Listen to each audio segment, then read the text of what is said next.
welcome you once again to our John A. Widtsoe podcast on the New Testament. I'm thankful to be joined by my good friend, Craig Blomberg, formerly of Denver Seminary. Craig, nice to have you back. Glad you have me back. Did you bring some thinking with you this time? This time, well, no more so than last time. Today we're going to do Matthew chapter 24. Probably, wouldn't you say, probably one of the better known chapters in the New Testament, in the sense that people give a great deal of attention to this chapter, whether it's in the Latter-day Saint or an evangelical home or classroom. People are rather fascinated by the signs of the times. If you want to know if the end is coming soon, it's a fascinating text. It is. Well, let's begin.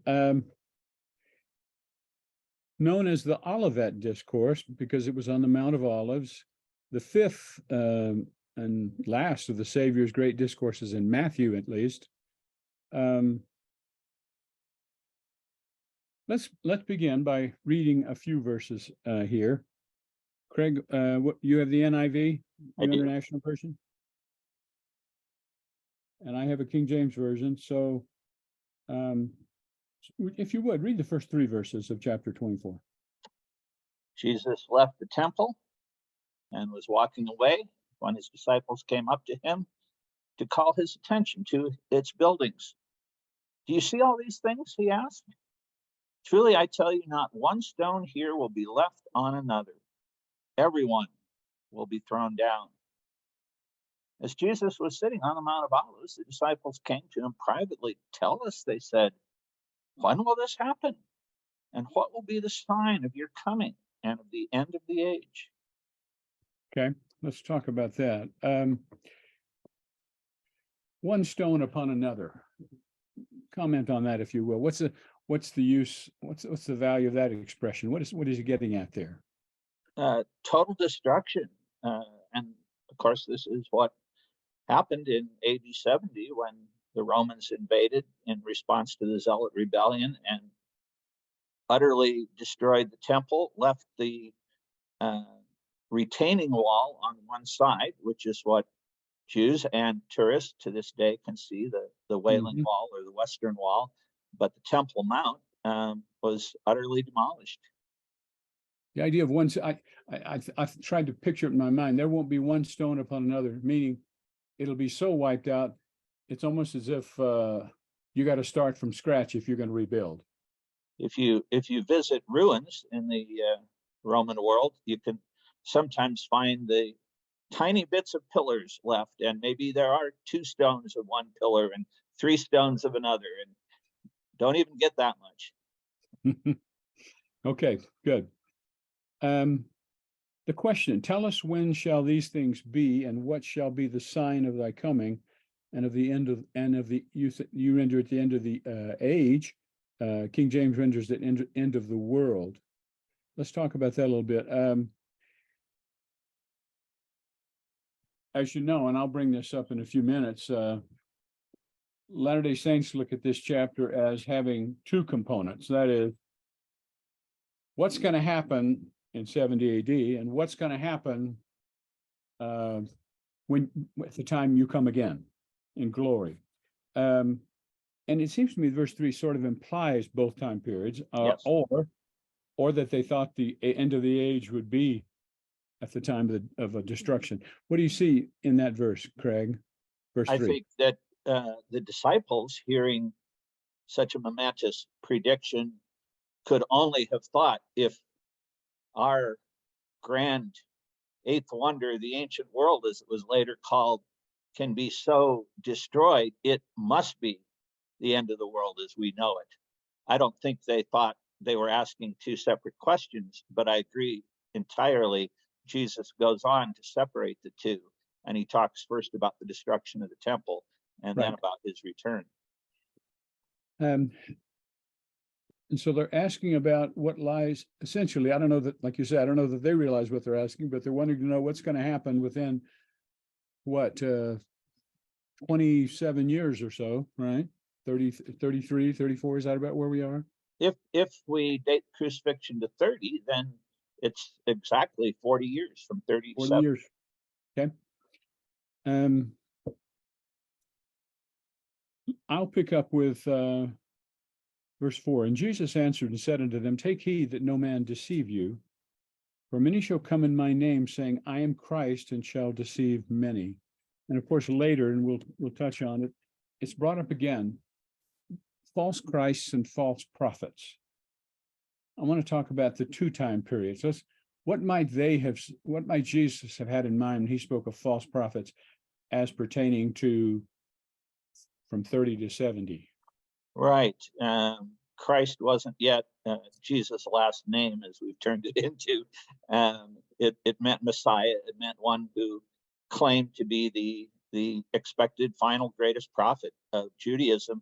And if we read Josephus, there were half a dozen such individuals that we even know their names, and that's just from his selective history.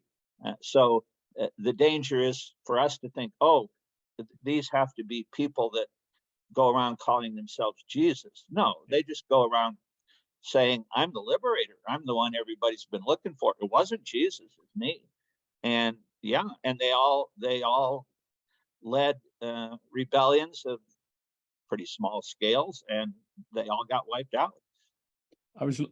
In fact, I'm glad you mentioned, I was browsing a little bit that I remembered about Josephus. This first one is from Antiquities of the Jews. A certain impostor named Theudas persuaded the majority of the masses to take up their possessions and to follow him to the Jordan River. He stated that he was a prophet and that his command, the river would be parted and would provide them an easy passage. With this talk, he deceived many. Theudas, the procurator, simply cut his head off, slew many of his followers, and took many prisoners. That's dramatizing what happened. Then from the Jewish wars, Josephus. What more than all else incited them to the war was an ambiguous oracle, likewise found in their sacred scriptures, to the effect that at that time, one from their country would become ruler of the world. This they understood to mean someone of their own race, and many of their own wise men went astray in their interpretation of it. And it seems to me too, Craig, and maybe it's implied by what I just read and we've said, it seems to me some of the false prophets, if you will, were saying, you need to stay right here. You need to stay where you are. Let's near the temple, stay near the temple, we'll be protected. When in fact, Jesus is going to be saying to them, go to another place, Time to flee to the mountains because the temple's about to be burned down. That's right. So, now let me ask you this, Craig. If you were preaching in a congregation today, and let's suppose you'd been asked to speak about false Christ and false prophets, what might evangelicals be thinking of? What would you be thinking of about current times, false Christ, false prophets? It's interesting because we haven't had any super recently. Certainly as the build up to the change of the millennium in 2000 and everything associated with Y2K, there was a huge amount of fear and fear mongering that this was portending the end. Yes. We did have a gentleman well into his 80s in 2011 named Harold Camping, who had been associated with Biola University many years earlier, who made headlines by twice predicting the end of the world. And as you might have noticed, we're still here. Yes.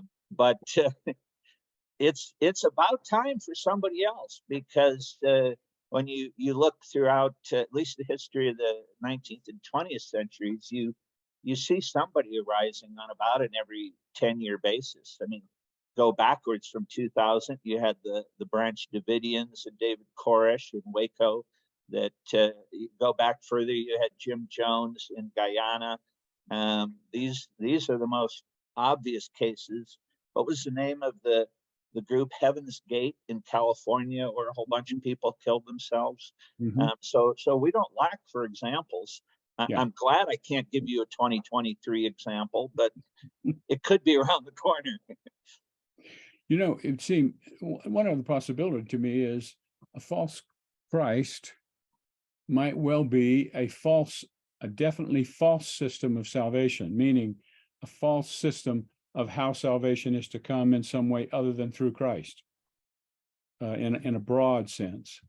And if you expand from small groups and individuals like that, certainly when ISIS was at its height, there were plenty of people thinking that one of these Islamic people, Osama bin Laden, before the U.S. forces took him out. Right. A former student of mine was probably feeling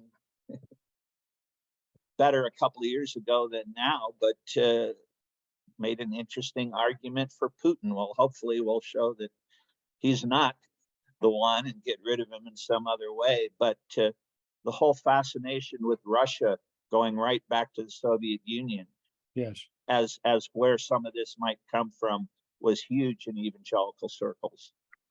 it's not a very big thing in Latter-day Saint culture, but I'll get calls every once in a while. Have you seen the video in which the guy does this, and this, and explains in great detail when this detail will happen, when this one took place, when that one took place?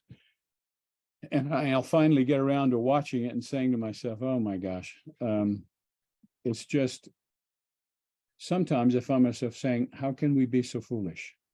How can we be so gullible? But don't you think, Bob, that there's almost a human desire when the world seems so bleak to be able to say, I can read from current events that time is short. If we just hang in there a little bit longer, we might have to hang in there a lot longer. There are enough things in Matthew 24 that we could say, yeah, that's already happened. Yeah, that's already happened. Yeah, agreed. And if you feel like I feel a lot, my wife and I were talking about this the other day, and that is, as a kid, you wouldn't have caught me dead praying for the second coming. The idea scared me to death. Today, I look around at our world and I feel like John the Revelator wanting to cry out, even so, come, Lord Jesus. So I'm eager for it. I don't anticipate it's going to be any time too soon, but yeah, I can appreciate that. It's when people go beyond the bounds of propriety, or when they go beyond the bounds of sanity. I used to call it, I'm nicer now. I used to call it, we have occasionally some Mormon crazies. I don't call them that anymore. I call them Latter-day Saint crazies now. And by that, I mean, they lose all perspective. Yeah. Or they make this what used to be called, President Joseph F. Smith, our sixth president, used to talk about, be careful of gospel hobbies, your gospel hobby. Second coming is a real gospel hobby among some Latter-day Saints. And so I think it's, the Latter-day Saints are told, keep your eyes on the presidency of the church and on the leaders of the church, and listen to what and they're not making those kind of weird, off the wall types of statements. It's interesting. Our millennials and Gen Z, if you're doing a course in intro to theology, you have to convince them there's even a reason to talk about the second coming, anything having to do with eschatology. They've heard the crazies across the culture. They know what my generation did. They don't want anything to do with it. He's like, study the end, stay away from me. Well, and in your culture, of course, how many years ago, 20, 25 years ago, the Left Behind series of books. Oh, yes. Wouldn't you love to have a book one sell like that sold? Absolutely. 15 or so volumes when they were done, movies. And yes, they were honest enough to say, these are novels. This is fiction. They were more honest even than Dan Brown with the Da Vinci Code. But so many people still hung on it as if this was authoritative doctrine. But it does highlight how fascinated with the second coming people are. Right. Let's move to Let's go to chapter 24, verses 12 and 13 for now. Would you read those? I will, as soon as I get back into chapter 24. It's a good I don't know why I was looking at 25, 2 pages stuck together. Verse 12, because of the increase of wickedness, the love of most will grow cold, but the one who stands firm to the end will be saved. I think we can identify with verse 12 without any problems. Yep. Iniquity abounding, whether it's the number of people being killed by with weapons, guns, whatever. Lots of it, and this idea of, the King James language is, because iniquity shall abound, the love of many shall wax cold. I think we can see that in our society without trying too hard, and that is the kinds of things that are happening that I would never have supposed. I think you would never have supposed when you were living in the late 50s, early 60s. You couldn't picture that kind of thing. The response in the evangelical church politically during the pandemic, don't have to look outside our own walls. The way we attacked one another, I never imagined seeing. Yeah. Okay. Let's go, if we will, now. You read verse 13, endure to the end. But look at 15. I think this is a verse that yes, would read and wonder what this is all about. From King James, when you therefore shall see the abomination of desolation, spoken of by Daniel the prophet, stand in the holy place. Whoso readeth, let him understand. How does the NIV render that? So when you see standing in the holy place, the abomination that causes desolation, spoken of through the prophet Daniel, let the reader understand. I like that. I think that's clearer. The kinds of abomination that lead to desolation or cause desolation. Stand in the holy place. What do you think his reference there is? Part of the temple, holy place, maybe even the Holy of Holies. The intertestamental work known as First Maccabees believed that Daniel's prophecy was fulfilled when Antiochus Epiphanes and his troops came in and desecrated the temple, sacrificed swine on the holy altar. To Zeus. Yes, 167 BC led to the Maccabean revolt. 3 years later, the temple was purified, the forces were kicked out, and Jews still celebrate that. It's called Hanukkah. But apparently Jesus thought that wasn't all there was going to be to Daniel's prophecy. Certainly what happened to the temple in AD 70 would have been a dramatic fulfillment of that. Yes. Does that exhaust all prophecy? Well, it depends on who you ask. Perhaps Antichrist will do something in what for Christians is a very holy place. When he comes, time will tell. I've heard a lot of sermons in our church from church leaders that go something like this. There are a number of places that might be holy places. One, go to church. Two, we'd say go to the temple. 3, make your home a holy place. So standing in holy places, to me, would be represent living in a condition, at least that you're seeking after holiness, standing in holy places. We've often looked to perhaps a Jewish person, perhaps someone of a totally different religion, back to the communist era, the Soviet leaders. I think, and what I've tried to say to students and people in churches is, it's more likely this is going to arise from ourselves, from our own midst. Yes. And if the Antichrist deceives so many people, why does he? Because he sounds like one of us.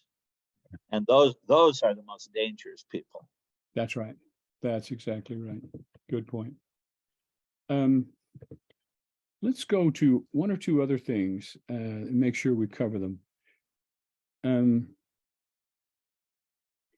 At a certain point in the chapter 24, I'll tell you what I'd like us to look at.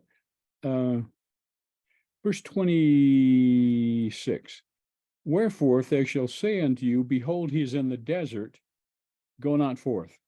Behold, he is in the secret chambers, believe it not. For as the lightning cometh out of the east, and shineth even unto the west, so shall also the coming of the Son of Man be.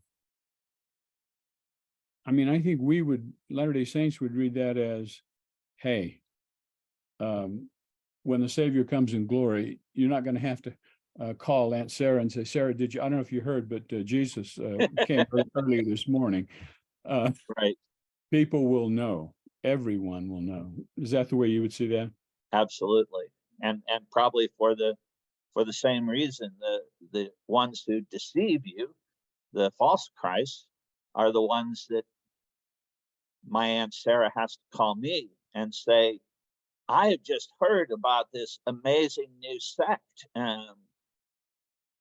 Well, I haven't heard about it. None of my friends have heard about it.